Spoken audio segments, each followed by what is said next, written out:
মুসলমানের ছেলের 35 কেজি ওজন ধরাকে সরা মনে করেছে। Tight fitting jeans, tight fitting গেঞ্জি, সলেমান খানের ভক্ত, স্কিন টাইট গেঞ্জি, গলায় সোনার চেন, হাতের উপর বালা, বুঝতে পারছেন, বুকে জুতোর ছাপ। কি নাম? বলছে হুতো।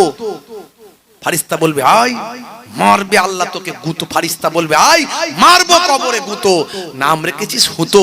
মুসলমানের ছেলে মাথার চারিদিকটা ফাঁকা করে দিয়েছে, ওপরটা পায় আমার সেই এই বাবুই পাখির বাসার মতো ঢাকা করে দিয়েছে, তাতে আবার খরগোশের কালারের মতো 3 রকম রং করেছে। কাকাতুয়ার মাথায় ঝুটি, খ্যাঁকশিয়ালি পালাই ছুটি, গরু বাছুর দাঁড়িয়ে আছে, ঘুঙু পাখি ডাকছে গাছে। মুসলমানের ছেলের মাথার চুল দেখলে হাসি লাগে, পকেট মার পকেট মার। ও মনে মনে করে নায়ক লাগছে আমাকে, নায়ক, ইন্টারন্যাশনাল নায়ক, বুঝতে পারছেন বন্ধুরা আমার। মাথার চারিদিকটা ফাঁকা, ওপরটা ঢাকা। কিরে ভাই? বলছে বাটি চুল। সেদিন একজন বলছে হুজুর দেখুন মনে হচ্ছে না মাথায় টুপি পরে আছে কালো, চারিদিকটা ফাঁকা চকচক করছে, ওপরটা কি একটা টাক মতো বসানো আছে, বুঝতে পারছেন। হাই রে হাই, আজকালকার পোলা দেখো সঠিক পথে চলে না, পিতামাতা গুরুজনের কথা তারা শোনে না।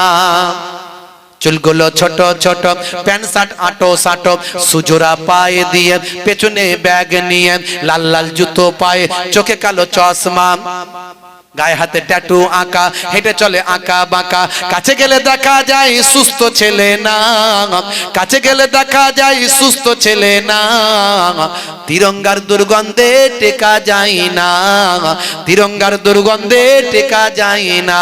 যেখানে বসবে পুছ, যেখানে বসবে পলিথিন তুলে পুছ পচিয়ে দিয়ে বেরিয়ে যাবে, একদম জীবনে ঘাস জন্মাবে না সেখানে, বুঝতে পারছেন। আমি মাঝে মাঝে ভাবি এদের বউগুলো টেকে কি করে, এদের বউগুলো কি করে টেকে ঘরে।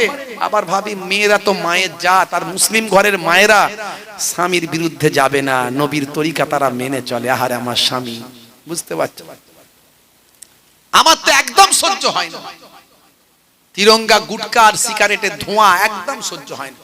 একজন মুসাফা করতে এসছে, দূর থেকে আমি মুসাফা করছি, আসসালামু আলাইকুম, দেখছি চেবাচ্ছে, বলতেও পাচ্ছি না, কি আর বলবো, কমিটির ছেলে, বুঝতে পারছি। মাল করি নজরানা দিতে এসছে, বললে মনটা খায়, হুজুরকে নজরানা দিতে এসছি, হুজুর আবার বলছে, হাতটা মুসা, ওয়ালাইকুম আসসালাম।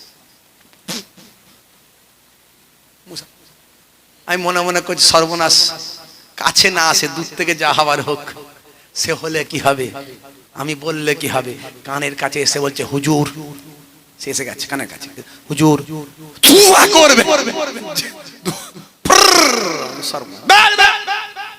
তো টাকা আমার দরকার নেই, যটা ভয় করি সেটাই হয়।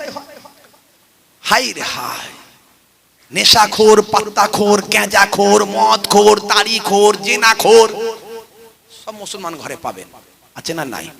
মিলাদুন নবীতে যায়, ঈদের দিনে ফাঁসকারে দাঁড়ায়, ফাঁসকাতারে দাঁড়ায়, জুম্মার দিনে সবাই আগে লাফিয়ে গিয়ে স্কিন টাইট গেঞ্জি, টাইট ফিটিং গেঞ্জি, টাইট ফিটিং প্যান্ট, যেই ইমাম সাহেব আল্লাহ আকবার, ও তেমন আল্লাহ আকবার, পেছনের লোক তখন নিয়ত করে সেই মাত্র রেডি হচ্ছে, ও এমন আল্লাহ বলে সোজা রুকুতে গেল, স্কিন টাইট গেঞ্জি প্যান্ট টাচেবল, এদিকে গেঞ্জি উঠে গেল, ওদিকে প্যান্ট নেমে গেল, শিয়ালদার বর্ডার দেখা গেল।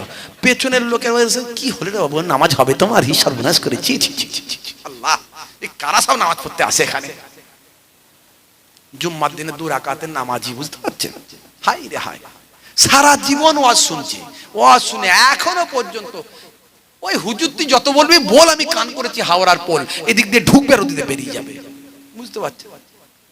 সে মায়ের এক একটা ঘরে দেখবেন একটু সাদা শীতে, একটু একটু সাদা শীতে একটু অ্যাবনর্মাল গোছের একটা ছেলে হয়, হয় না, মোটামুটি একটু কাজ চলার মতো হয়। মা চিন্তা করে যে যদি ছেলের বিয়েটা দিয়ে দিই একটু, তাহলে হয়তো ছেলেটা ভালো হয়ে যাবে। তো মা বিয়ে দিয়ে দিয়েছে, দিয়ে ছেলে আরো স্মার্ট হয়ে গেছে, যখন তখন শুধু দিনের বেলা কালো চশমা পরে ফেলছে, রাতের বেলা কালো চশমা পরে ফেলছে। সে বিয়ে করেছে তো শ্বশুর বাড়ি পেয়েছে, এখন বিরাট ব্যাপার, বউ পেয়ে গেছে, বুঝতে পারছো। এখন মা তাকে বুদ্ধি দিচ্ছে, বাবা ছেলে মাথা গরম করিস না, তো শ্বশুর বাড়ি যাবি, ইজ্জতটা বাঁচা, শোন 3টে কথা বলে দি, খেয়াল রাখিস। তো শ্বশুরের শরীর অসুস্থ, প্রথমে আগে যাবি, মিষ্টির প্যাকেট কিনে দিচ্ছি, নিয়ে যাবি, যে ঘরে নিয়ে এসছে মিষ্টির প্যাকেটটা ধরে নিয়ে যাবি, শ্বশুরের কাছে গিয়ে আগে শ্বশুরকে জিজ্ঞাসা করবি আব্বা কেমন আছো, সে বলবে ভালো আছি। যখনই বলবে তো শ্বশুর ভালো আছে, তখন বলবি এটাই তো কাম্য, এটাই তো কাম্য, এটা মনে রাখবি, এটা 1 নাম্বার। 2 নাম্বার জিজ্ঞাসা করি, আব্বা আব্বা কোন ওষুধ খাচ্ছ?